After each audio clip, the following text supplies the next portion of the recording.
poco en el tiempo. Acepto. La distancia entre dos puntos se define como el ínfimo de todas las curvas que unen P a Q. Entonces, por eso es esencial la hipótesis que la superficie tiene que ser conexa. Si es conexa por caminos. Y si es conexa por caminos, dos puntos cualesquiera pueden ser unidos mediante una curva continua. Pero ¿por qué existe una curva diferencial por partes que une esos dos puntos? Tal vez alguien puede indicar.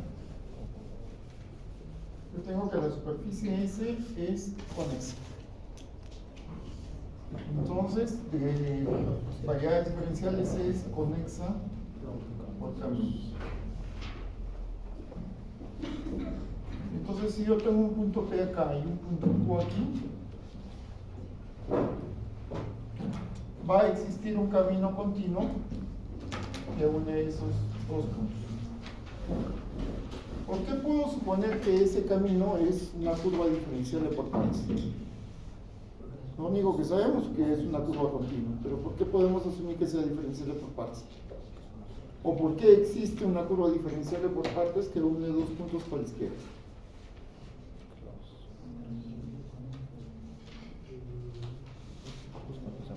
Esto es una curva continua. Como es una curva continua, su trazo es compacto, ¿no es cierto? Y si es compacta, cualquier cubrimiento admite un subcubrimiento finito. Entonces, para cada alfa de t,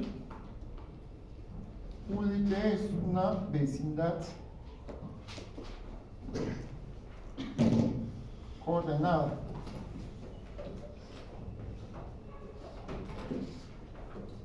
¿Y eso qué quiere decir? Que alfa de i está contenido en la unión de todas las vecindades coordenadas dadas de esta manera. Pero esto es compacto. ¿Qué me dice la compacidad con respecto a cubrimientos? Estos son vecindades coordenadas, es un cubrimiento por abiertos. ¿Qué puedo deducir? Admite un subcubrimiento finito. Entonces, alfa de t se puede expresar como la unión, no se puede expresar como la unión, sino, vamos a poner así, la unión de t sub en cubrimiento finito.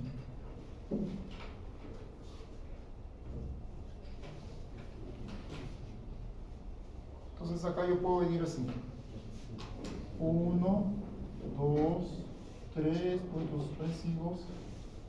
Entonces este es el U de t sub 0, el U de t sub 1, U de t sub 2, U de t sub 1.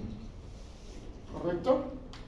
Entonces, obviamente, cada dos de ellos pues distintos de vacío, ¿no? De intersección distintos de vacío. Entonces, todas estas vecindades coordenadas son difimorfas a un abierto de R2. Y dos puntos cualesquiera de R2 se puede unir con infinitas curvas diferenciales, ¿no es cierto? Trivial. Entonces acaba de existir una curva que une este punto. Acaba de existir otra curva diferenciable que une este punto. Y lo mismo así, ¿no? Acá otra curva diferenciable que une estos dos puntos. Entonces, puntos suspensivos. Entonces acá va a ser alfa de t0, alfa de t1.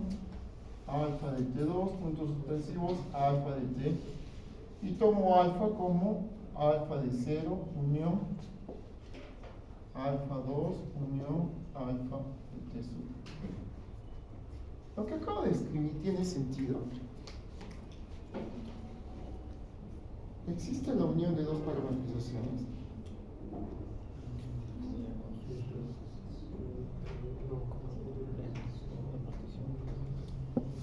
No tiene sentido, pero sí cuando ustedes estudian alfa, geometría quebrada, esas cosas ya sí se puede definir qué hacer. El intervalo de definición, dividirlo en n subintervalos, de 0 a 1 sobre n que valga alfa de t sub 0, de 1 sobre n a 2 sobre n que valga alfa de t sub 2. Es en ese sentido que se dice lo mismo. Entonces, ¿qué me hace ese camino? Es este camino alfa, ¿es diferenciable por partes? Sí lo es, porque seguramente viene así, ¿no? Viene acá, viene acá. No lo sé, según el comportamiento, sí es diferenciable por partes. Entonces, el conjunto de curvas diferenciable por partes no es vacío. Y por tanto, sí se puede hablar de ínfimo, por tanto, se puede hablar de longitud. ¿Cómo se define? Y si la superficie no fuera conexa, no podríamos decir nada. ¿De acuerdo? Por eso se exige que sea conexa, para que dos puntos cualesquiera se puedan unir mediante un camino diferenciable por partes. Y la distancia entre esos dos puntos se define como el ínfimo de las longitudes de todos los caminos diferenciales por partes que unen P a Q. Muy bien. Con estas notaciones, esto es un espacio métrico. Señor Víctor, ¿qué es un espacio métrico?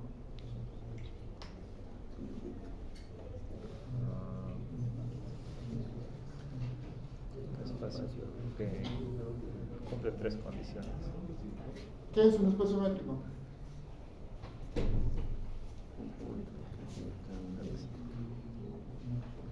¿Qué es un espacio métrico?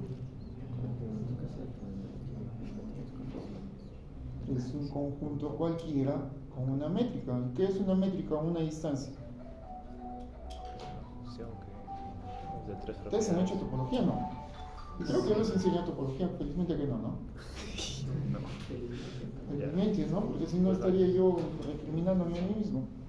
¿Qué es una métrica o qué es una distancia? Es una función que a dos puntos cualesquiera le asigna un número mayor o igual a 0, que satisface tres condiciones. Primero, ¿cuál es? La positividad. Positividad, ¿no? Mayor o igual a 0. Es 0 cuando los puntos son iguales. ¿Qué más? Q es igual a Q de la Es distancia. reflexiva. Distancia de A a B es lo mismo que distancia. ¿Y cuál es la última? Desigualdad triangular. Desigualdad. ¿Cómo dicen que no saben? Pues? No sabemos cómo A es. ver. AD se le denomina distancia o métrica. Y a este conjunto se le denomina espacio métrico.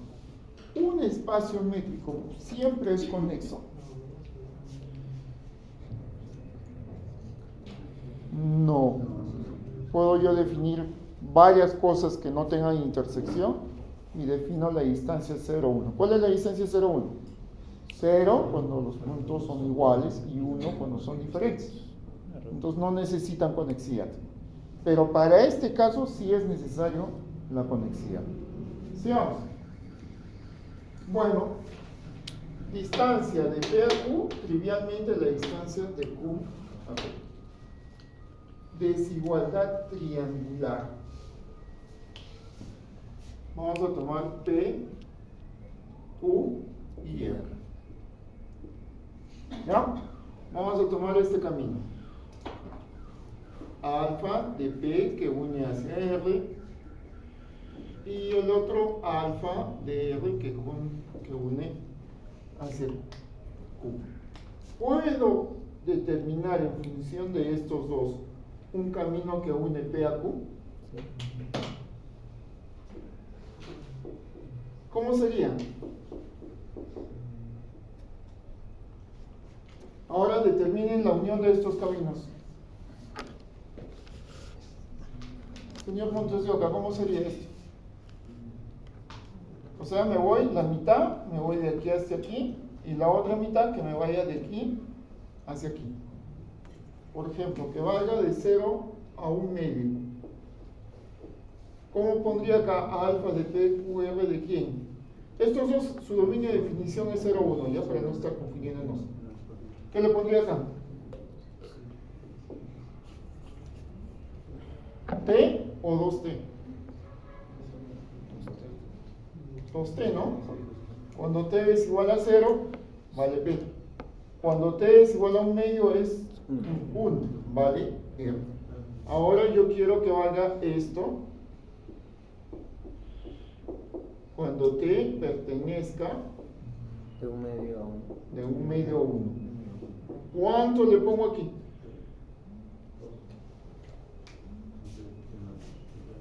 Cuando valga 1 medio, que sea R. Y cuando valga 1, que sea Q. ¿Cuáles son las hipótesis? Alfa de RQ en 0 es R y alfa de RQ en 1 es Q. ¿Qué le pongo? ¿Qué argumento le pongo?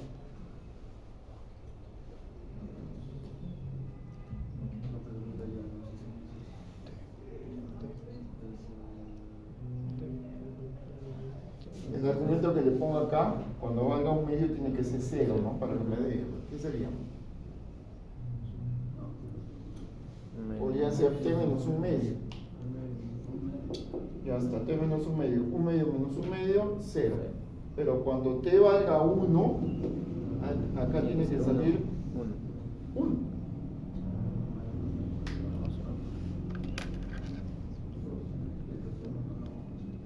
A sentar.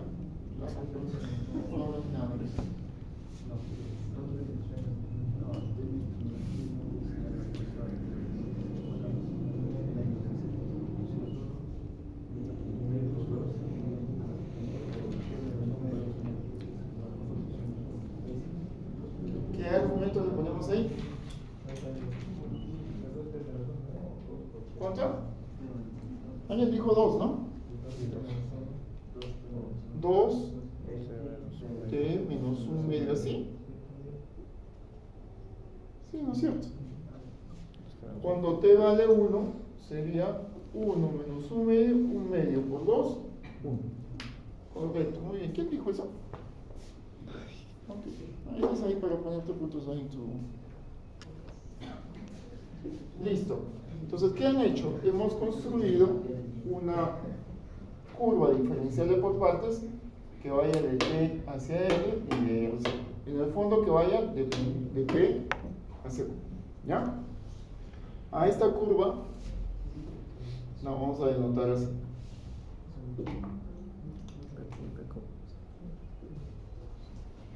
¿Listo? Poner atención acá, por favor. Entonces, el conjunto A sombrero son la unión de todas las curvas que van de P a Q, construidas de esta forma. Con un punto exterior, entonces van a ese punto y de ese punto vuelven a Q. ¿Y quién es A? Es el conjunto de todas las curvas, no se sabe si van a donde sea, pero que unen P. Entonces, obviamente, A sombrero está incluido en A. ¿No es cierto? ¿Sí? Porque ¿quién es A? A es todas las curvas que van de P a Q. ¿Y quién es A sombrero? Son todas las curvas construidas de esta manera. Tomo un punto acá, entonces van de acá a este punto y de este punto a este punto. A sombrero está incluido en A. ¿Cómo es la relación de los ínfimos?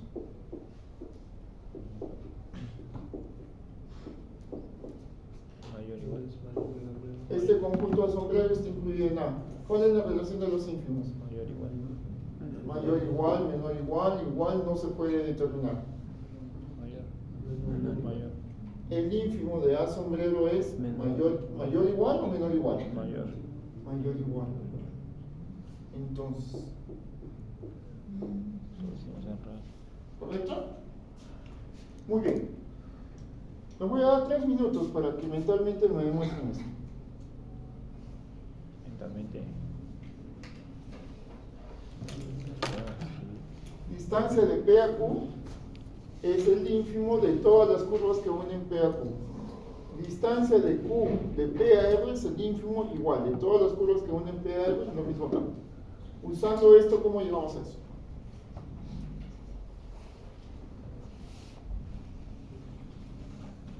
De P a Q, ¿quién viene a ser? Es el ínfimo de A. Pero el ínfimo de A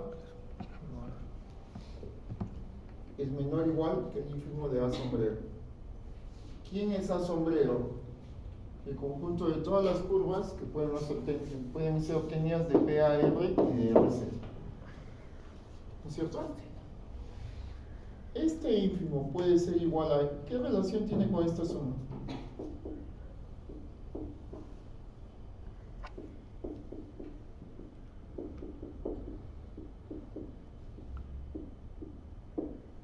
¿Cuál sería su relación de estos dos? Que son iguales. Son iguales, ¿no? Porque este ínfimo es voy de aquí hacia aquí y de aquí hacia aquí. Es el ínfimo de aquí a aquí más el ínfimo de aquí a aquí. La demostración es inmediata. Entonces, este teorema queda claro. Es un espacio métrico. Ahora sí podemos hablar de sucesiones de Cauchy. Y vamos a demostrar que una superficie es completa si solamente sí, como espacio métrico también es completo. ¿Alguna pregunta hasta acá?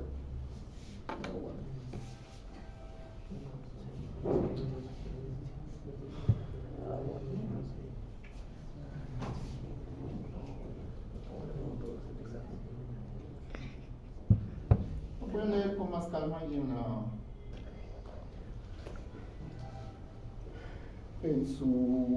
las notas que están en el último. Aunque no lo crean, si la distancia de P a Q es mayor o igual a 0, pero si la distancia de P a Q es igual a 0, sí, solamente si los puntos son iguales, no es trivial. Probar eso. Claro, si P es igual a Q, la distancia obviamente es 0. Pero si la distancia entre los dos es igual a 0, probar que P es igual a Q no es trivial. ¿Cómo así? O sea, Algo hay que hacer. Algo hay que hacer ahí. A ver, señores, vamos a subir un poco más. Vamos a recordar un poco de lo que han hecho ustedes hace 4 años. 4 años. 8. Algunos me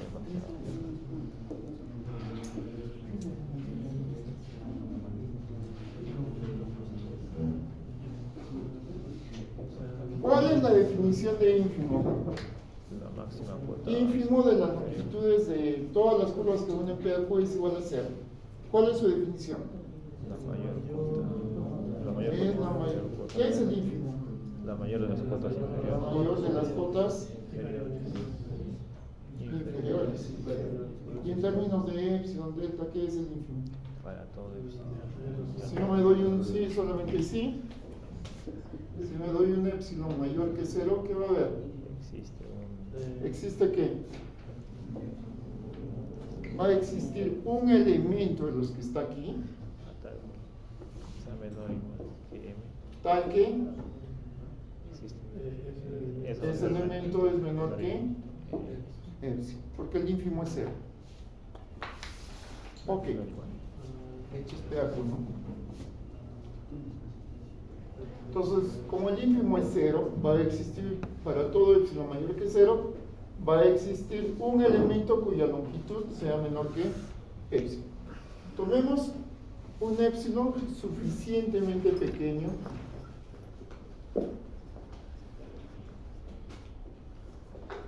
de tal manera que esta sea una bola normal. ¿Ya? Entonces acá viene este P. Es una bola normal. ¿Qué es una bola normal?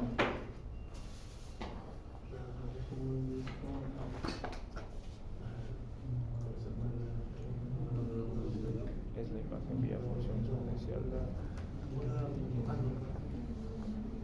¿Qué es una bola normal? Es la imagen vía función exponencial.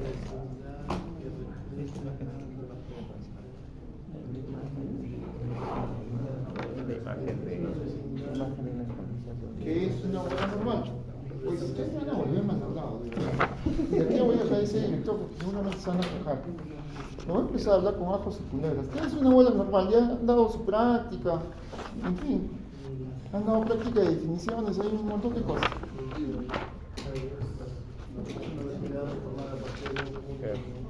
es la imagen es la imagen vía función exponencial del disco periódico. Todavía lo han puesto, lo han dado en práctica, lo han dado en el examen. ¿Qué más se puede pedir? Que me acuerdo. Es la imagen de un disco en el plano tangente, de manera que el exponencial respecto a ese disco es un difeomorfismo. Nos falta esa parte.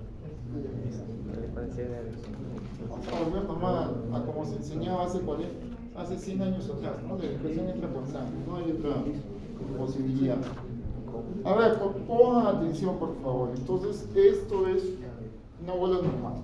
Es más, hemos hecho un teorema todavía, ¿no? En relación a una minimización de propiedades de geodésicas. Tomemos esto. Este punto de aquí que está el borde, todavía lo hemos dicho que va a existir una geodésica que intercepte este punto. Digamos, esta geodésica es gamma.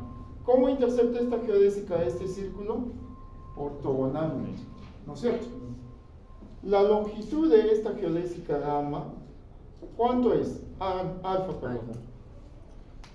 ¿Cuánto vendría a ser la longitud de esta geodésica? Okay. Si este es un círculo, una bola de radio o un disco normal de radio epsilon. Menor que. ¿Cuánto es su longitud? Ah, Epsilon. Es más, cualquier curva que une los extremos de alfa tiene longitud mayor o igual. ¿Ya? Esta curva es alfa de P. Vamos a denotarle aquí un sombrero este punto. Este pedazo de curva vamos a denotarle así, alfa prima. Y este otro pedazo de curva vamos a denotarlo P. Por las propiedades de minimización, la longitud de alfa de P a Q' es mayor o igual que la longitud de A, que es epsilon. Mirando el gráfico, ¿dónde está la contradicción? Si no encuentro la contradicción, sigan mirando el gráfico hasta que les diga. ¿Dónde sería la contradicción a esto?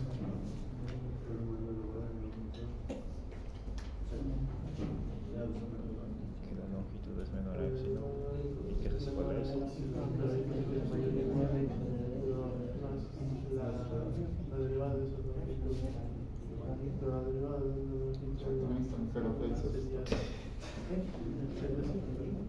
A ver, fíjense acá. Longitud de alfa es epsilon, pero epsilon es mayor que la longitud de alfa de P a Q. ¿No es cierto? Ok. Listo. Pero esto es mayor, obviamente, que la longitud de este pedacito. Longitud de alfa prima de P a Q. ¿No es cierto? Y eso es mayor o igual por el teorema ese de minimización de la longitud de alfa. ¿Cuánto vale la longitud de alfa? Epsilon. O sea, quiere decir que epsilon mayor que epsilon. Contradicción. Y de dónde hemos asumido que P es distinto de Q.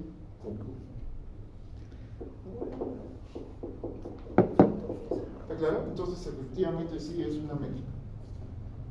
¿Alguna pregunta? No, ustedes es que siempre digo preguntas y nadie responde nada. Entonces, yo me siento muy contento porque todos han entendido todo, ¿no? ¿Cómo se demuestra Muchas gracias por la 4, el de ida? ¿Cómo se demuestra? Todavía aplauden todavía.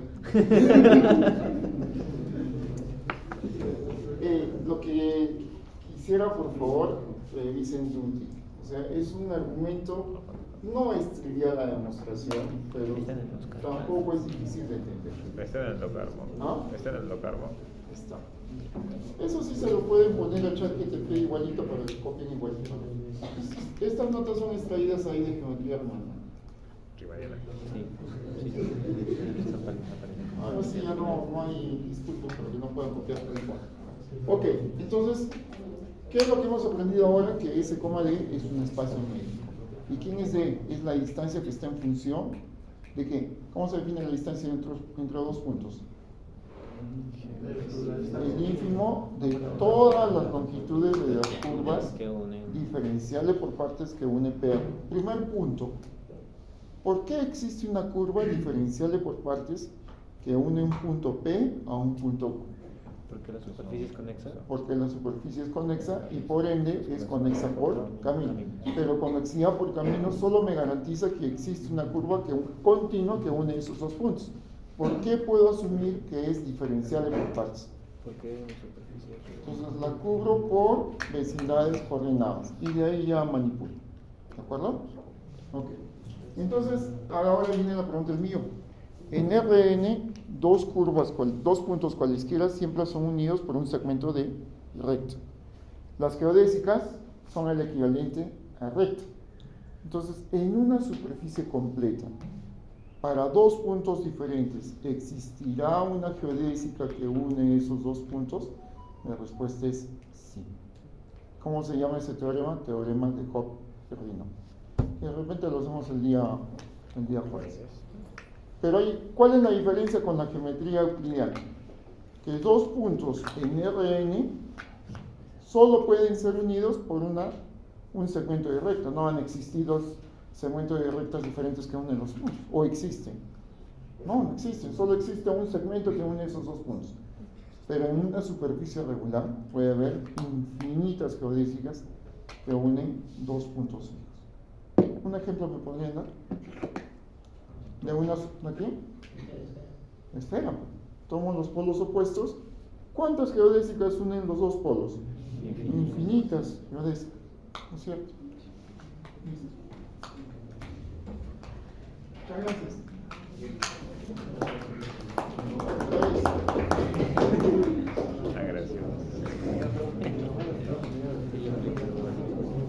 ¿Alguien puede darme un argumento por qué esto es completo, esto no es completo y esto tampoco es completo? ¿Por qué el cilindro no es completo, así como está en la figura? Que no tiene Trucados.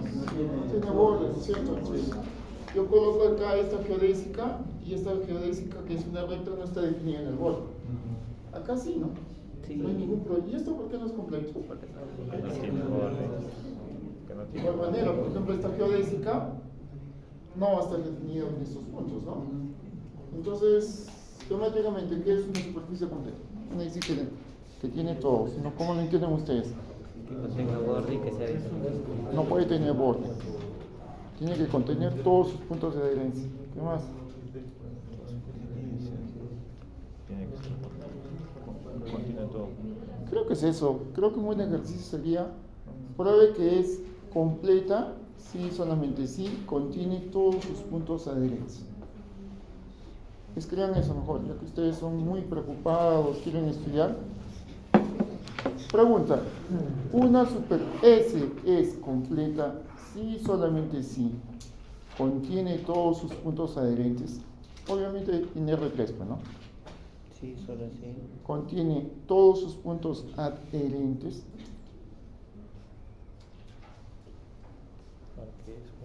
Por ejemplo, el disco acá, ¿no? No tiene sus puntos adherentes, no está en la frontera. El cilindro trunco tampoco tiene sus puntos adherentes, que son el borde, ¿no? Esta superficie S sí tiene todos sus puntos adherentes. ¿Listo? ¿Alguna pregunta? ¿Una? Ok, una preguntita. ¿Ustedes saben si los docentes les cobran por fotocopia de los exámenes? ¿Quién? Sí. No, la verdad. Angie. Chapeadas se niegan, ¿no? No, el profesor Richard no cobra. Está bien. ¿Quién les cobra? Angie. ¿Quién? Angie. ¿Cómo es? El profesor Ángel. Ángel. No. Desempleo está todos los